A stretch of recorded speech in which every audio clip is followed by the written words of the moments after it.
Welcome to the Alchemy, Astrology, and Astro Health podcast. I'm Maya Ratla, medical astrologist, astroherbalist, and green witch. I was diagnosed with endometriosis at 19, and I was told I would never have children. I healed my body through the power of herbs, alternative health practitioners, energy healing, and more. At 28, I had the baby they said I would never have, without any interventions. I refused to believe that my body was not able to heal itself. Along this journey, I stumbled across medical astrology, and it resonated with me so much. I started down the path to learning this unique system that had been used for thousands of years in the medical community. I now help other women heal their bodies using their cosmic blueprint, the unique blueprint that every person has embedded in their DNA from the stars. This system helps me see what's going on in your body on a cosmic level and exactly how to help you give your body what it needs to heal itself. We are all uniquely and amazingly designed, and when we learn to work with our design, love ourselves for how we are designed to function, and integrate the cosmos into our lives, I truly believe that we can see true and lasting health brought into our lives. If you are ready to change your life, heal your body, and learn to deeply love who you are, this podcast is for you. Come join me as I discuss medical astrology, astronutrition, astroherbalism, health, wellness, spirituality, transformation, and so much more. I'm so excited you are joining me.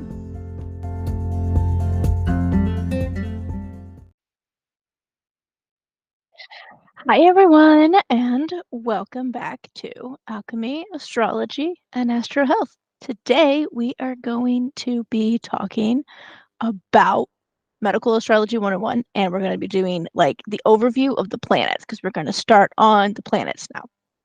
We just finished the signs, we're moving on to the planets. Super excited, so let's get going. So today's episode is going to be a quick overview of the planets of medical astrology. So in this episode today, I plan on going over like which planets are used in medical astrology, how the planets influence our health, the Malefics, the Benefics, the outer 3 planets in Chiron, and what to expect in the next upcoming weeks. So let's dive in. Medical astrology is a system that was created back in like Egypt, Arabia is where they really started it and kind of started like determining these patterns, right? That the planets and that they were noticing in the signs. And then in like the 1500s, it got really refined, brought to the forefront, and used more as a system, right? And became a staple of use in the medical school and community. So it was starting in the 1500s into the early 1600s. And it was really like filled out then and really became what we know the system as today. It started off a little more rudimentary, and then as they learned more, right, then it turned into what it is now, which is usually how it goes with things like this. Because of when it was designed, though, right, when this was started, we only knew of a few of the planets compared to what we know today, right? They could only the ones they could really see with like their naked eye, or once telescopes were invented, but the ones they could initially see. So like this means that the main planets then, right, are used in medical astrology are the outer 7 planets.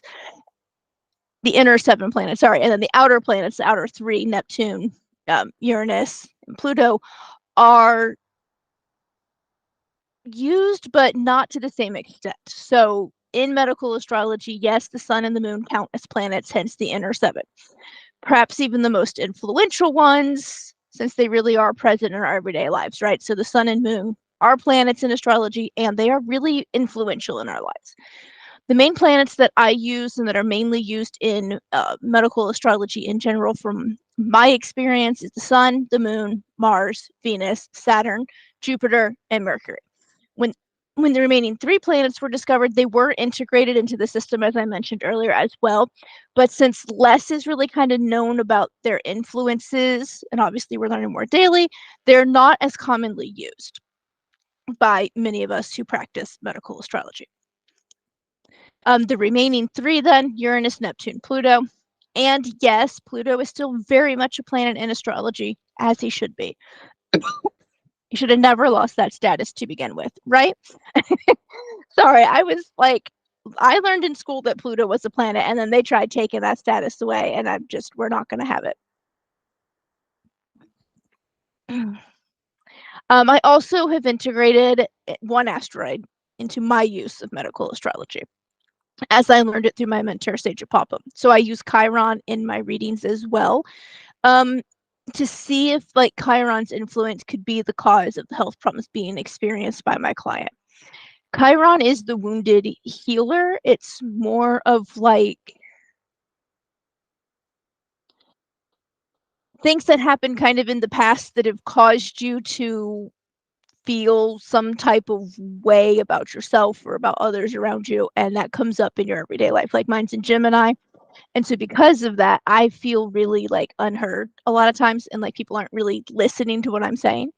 And honestly, starting this podcast has been super helpful for that, because people remind me constantly that they are listening, they hear me, and I'm finally feeling like I'm healing that part of me, right? And so I use that. Not all the time. It really depends on what's happening in a client's body to determine if I use Chiron's placement or not. But as I have mentioned in past episodes, the planets exert the influences over the sign ruled body systems, which then can create potential issues for your body. So the influence of each planet is different, yet similar in some cases, and some are strong enough to really influence everything around them as well. So we're going to start with the most important planet, which is the sun. The sun is our life force, our vitality, our life battery, if you will. He's a very hot and dry influence, and he is the most influential planet in our charts. Without the sun, we would perish. So obviously, the sun not only sustains the plant life on our planet, it also sustains our lives. Our bodies use the sun to convert cholesterol into vitamin D, to regulate our hormones and some neurotransmitters. It helps regulate our sleep cycles, and it brings balance to many functions in our body. So without the sun's presence, we would die. We just would. And lack of sun in our daily lives decreases our immune health. It causes our hormones and neurotransmitters to be skewed, and it increases our chances of depression and anxiety. We are not meant to go from like one box to another via a box on wheels with some windows and then back again all the time, and not spend any time outside in the sun, right? Or hell, depending on your schedule, like not even seeing the sun at all throughout the day, because you leave when it's dark and you get home when it's dark, right? Depending on where we are in the seasons. If you're in the northern hemisphere right now, that's a good possibility that that's happening. That you're leaving for work when it's dark and you're getting home when it's dark, because we're in winter in the northern hemisphere currently. Well, almost winter. It's officially still fall, but and because of that, that's really what happens. And when this occurs, right, the sun decreases in our lives. We find ourselves suffering from poor sleep, wacky hormones, decrease in fertility, horrible periods start happening, depression and anxiety skyrocket, and so much more. Our bodies need the sun to function at their best, right? And without it, we start noticing all kinds of issues. Moving on, we are next to the moon. The moon is also very influential in our lives. She's the opposite of the sun. So while the sun is hot and drying, the moon is cooling and moistening, which, as you know, the moon governs the water levels on the earth. So that kind of makes sense, right? The moon also governs the water levels of our bodies as well. So this is why, like on a full moon, you might notice like bloating or swelling is more common in your body than like when we're in a new moon phase or closer to the new moon, right? And the moon is a balancing force for the sun. So while the sun is our life battery, the moon is the wiring that distributes the life force, right? The moon is the distributor of our life force to all of our body systems and organs that need it to function properly. So the moon takes that stored life force energy from the sun and moves it to where it is needed throughout our bodies. So depending on which sign the sun is in, this means that your life force is going to build up quickly, slowly, hardly at all, right? And then depending on which sign the moon is in, the distribution can happen quickly, slowly, hardly at all, or in like a really poor diffusive manner. So it means that like some areas get it, but not others, or they all kind of get some, but it's like hazy in how you're getting it. It's not equal and very, yeah, it's not equally distributive. So that can happen occasionally. All right, the next planet then is Mars. Mars is the warrior planet, and as such, it governs our metabolism and our movements. It governs our muscles and our adrenaline and our adrenal glands, right? That hot, that fight and flight reaction. There we go. Mars is a very hot and drying influence. It's in medical astrology, it is hotter than the sun, and it leads to a lot of inflammatory conditions within our bodies. And if it's not balanced, that can happen more. If it's afflicted in your chart, that's a higher possibility as well. It also governs our febrile response of our immune system. And so Mars likes to punch things out of your body. So it brings on fevers that are hot, swift, and high. They bring them on fast and hard to kick out whatever is trying to invade. And I mean, well, it's the warrior planet after all, right? And so it likes swift, decisive action that kills whatever it needs to kill and then can move on to do whatever's next, right? Mars is also one that tends to cause a lot of issues for many people. So he's one of the first places I look, depending on what is going on in your body when you've come to me for a reading. Venus is the next planet. Like the moon, she's very cooling and moistening, but in a slightly different manner than the moon. The moon is more like overall cooling and moistening to the whole body, whereas Venus is more cooling and moistening to the skin and the reproductive system. She is the balance to Mars. While Mars is hot and drying and swift to action, Venus is cooling, moistening, and slow to respond. She really kind of likes to assess the situation before jumping into action, right? She wants to take time to mull over her options and then choose the best one, which makes sense if you think about the signs that she rules. On the other hand, Mars is more hot-headed and just leaps into action without much thought or any attention to the details or really caring what the outcome or consequences of that action might be, right? Since Venus rules Taurus and Libra, this association with being slow to action and thinking things through is really seen in that rulership. If you remember from the signs that we just finished, Taurus is a fixed earth sign, so it moves slow. It's indecisive in the fact that it doesn't want to make a quick decision. So if you have a native Taurus in your life, you have to give them space to make a decision. You can't just ask them a question for like we want to go on vacation in June and then expect an immediate answer. They're the kind of people who want to think over if they want to go on vacation in June with you and then come to an answer and give that to you later.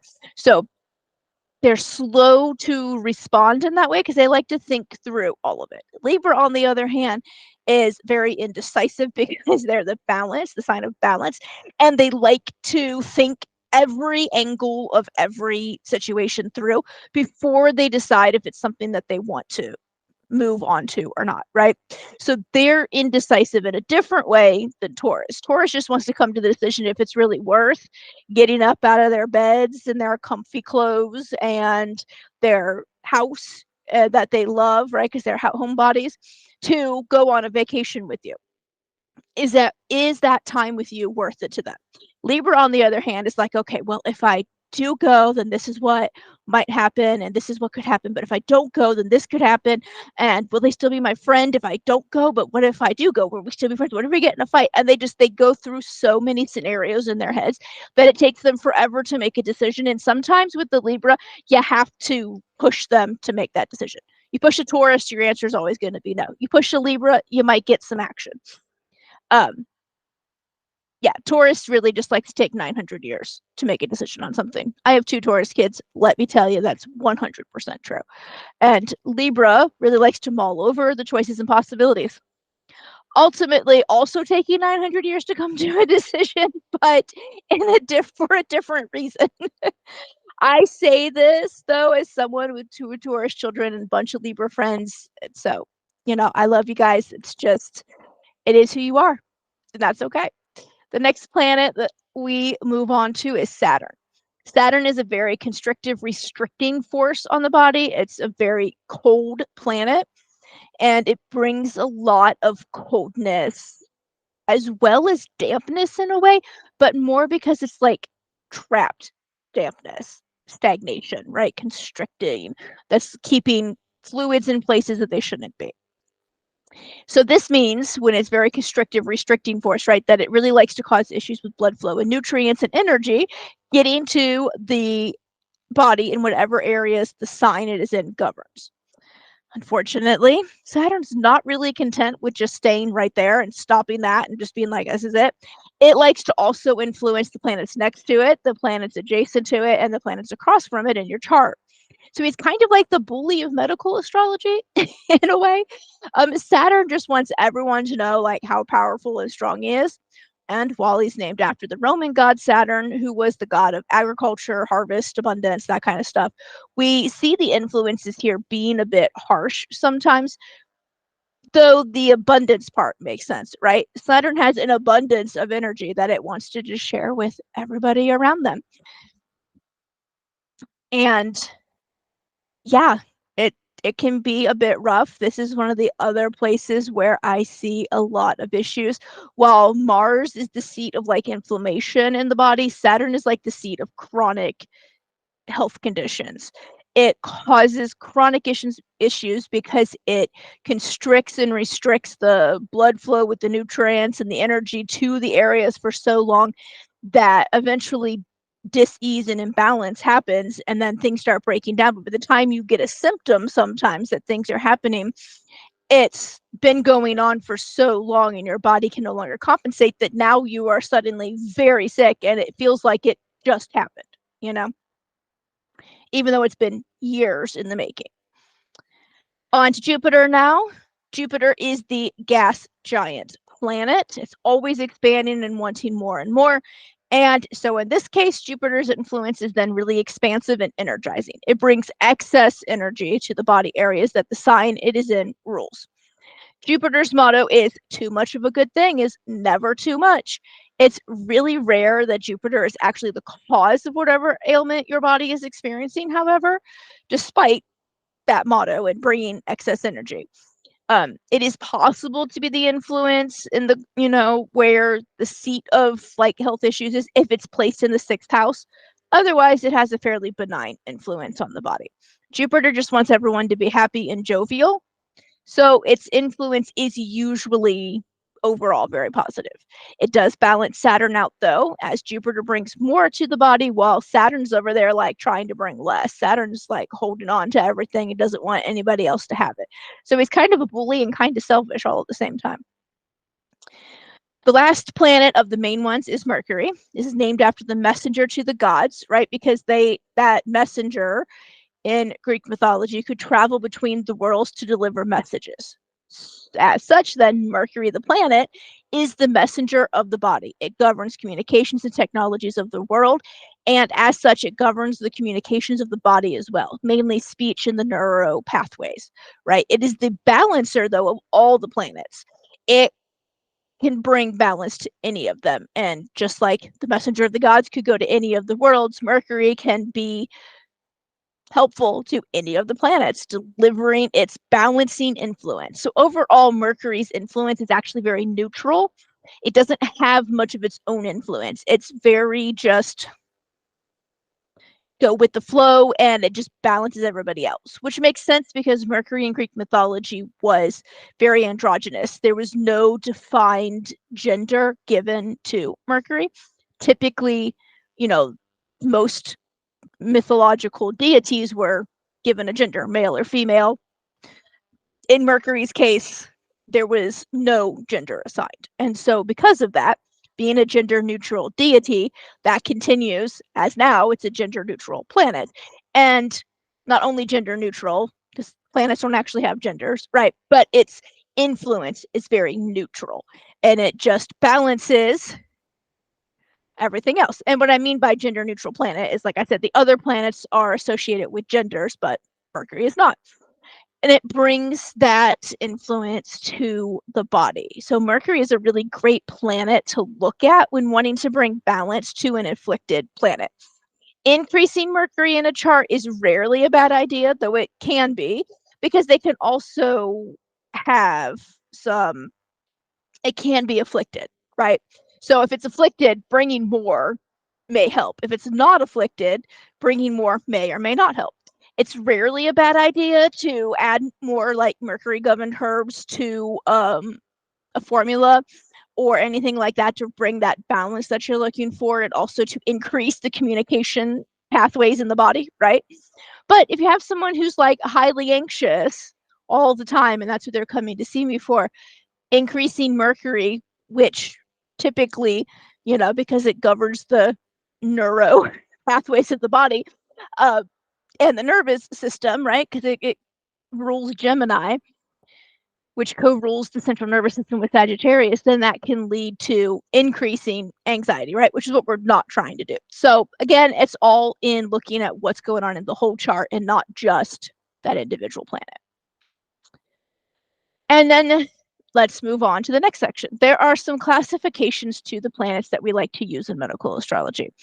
And by this, I'm talking about malefic and benefic. So a malefic is a planet that exerts a more negative influence over the body, while a benefic exerts a more positive influence over the body. And we have two of each. So the malefics are Saturn and Mars, with Saturn being the great malefic, and the benefics are Venus and Jupiter, with Jupiter being the great benefic. So when looking at a chart, I always look at the malefics first to see what is happening with them, how they are exerting their influence, and then I follow it by the benefics to see if they're in a position to balance that energy out or not. If they are, then it's possible that that is not the problem because they're balancing each other out. Or it's possible that one of the benefics is being afflicted, so its balancing influence is not as strong, and then we need to increase those in someone's chart by using the Venus or Jupiter ruled herbs to do so in a formula. So sometimes they are in positions that basically cancel the other's influence out. So example, if Jupiter is in opposition to Saturn in a chart, meaning they're directly across from each other, then they are in balance, and possibility of Saturn causing a lot of trouble in that person's chart has diminished. But again, that's not always 100% the case. It takes experience to look and know what is actually happening. So let's go on to the last three planets, the outer planets. These are Uranus, Neptune, and Pluto. These are the ones that are not as often used in medical astrology. I know some medical astrologists that never touch them at all, and I know some that use them occasionally, like I do. Uranus is the rebel planet and is responsible for the electrical system of the body, which we can see at times liking to rebel against the norm, right? Hence, like heart palpitations or feeling like weird zaps from things, seizure disorders, things like that. Neptune is considered the great dissolver, so it likes to diffuse the energy in whatever body systems are governed by the sign it is found in. So this means that area doesn't get enough like energy, vitality, and a lack of energy or vitality can then cause as many issues as too much energy and vitality can. Pluto is the planet of mystery, transformations, death. It rules Scorpio, which makes completely tons of sense when you know that. It governs all the mysterious illnesses and illnesses that cause great transformations in the body, i.e., like cancer, and illnesses that may be terminal or cause death in even like a more metaphysical way, kind of where you die to the idea of who you thought you were and are now more accepting of who you actually are. And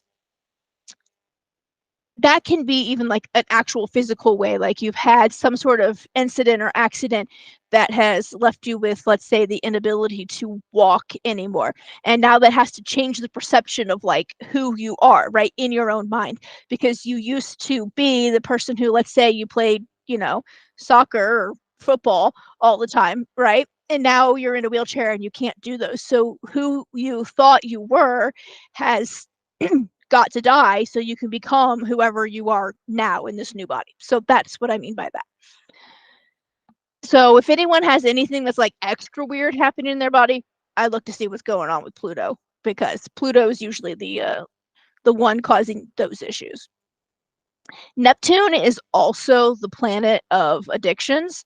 And so if anybody comes to me and is struggling with any kind of addiction, I mean, any kind, it doesn't have to be just substances or alcohol, I look there to see what's going on with it. And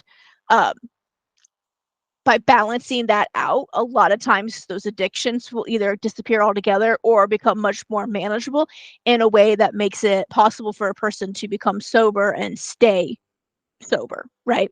So Just an FYI, if you're struggling with some addictions, that's something else that medical astrology can help you with. So Chiron is the point in the chart in regular astrology, like I said, that's considered the wounded healer. So this area is like one of our greatest pain points, usually from childhood, that needs to be healed in order to bring transformation to our lives in some way. In medical astrology, it is the area where the greatest health issues may lie, or the areas of like your life that may need the greatest attention to repairing in your life. So for example, if it's in Cancer in your chart, the greatest areas that need attention to repairing or that caused the most wounding in your life would be family related, specifically your mother. Your greatest health issues could be stomach issues, fertility issues, reproductive issues of some other kind, mucous membrane issues. So I really look here when someone is having a very difficult time with like healing whatever's going on, right? To see what needs to be worked on in like a spiritual, emotional, and mental level to start bringing that healing to their bodies, because this can be an area that really gets stopped up with energy flow going to it for an unnecessary reason, if that makes sense. Like we're putting all of our energy and effort into being worried about, in my case, like no one actually hearing me. And I'm spending so much time about that I've forgotten about the other parts of me that are so fabulous and that people do want to hear what I'm saying, right? And we forget that. And then I forget, like on a more like physical health level, I forget to pay attention to, what my body is saying, and I forget to listen to my own body. And so I need to work on that part, right? The healing of that part so that I can focus more on the healing of the other parts of me as well. So really over the next few weeks in this series, we're going to deep dive into each planet and Chiron and see how those influences are possibly affecting your life, how we balance them out, herbs that are governed by them to help with that, the positives and negatives to each one, and so much more. I am so excited to jump into this series, and I hope that you are equally excited to hear it. So what planet are you most excited to hear about? Let me know in the comments or email me at info@atlaastrology.com. Join the Discord channel and tell me there, the Astro Connection community, and let me know over there. But which planet are you most excited to hear about? Most people tell me they're interested in the sun because we all know our sun signs, right? And that makes it easy and more relatable. If that sounds like you want to know more about your sun sign and your health, download my free ebook and at the link in the show notes. And until next time, love and light.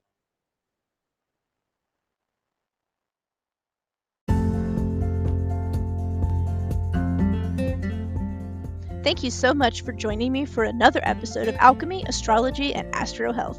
I hope you enjoyed today's episode as much as I enjoyed making it. You can find all relevant links to today's show in the show notes below. If you loved the show today, please subscribe, follow, and leave me a review. I love to hear your thoughts, and it helps me know what is a hit and to make more of that content, especially for you.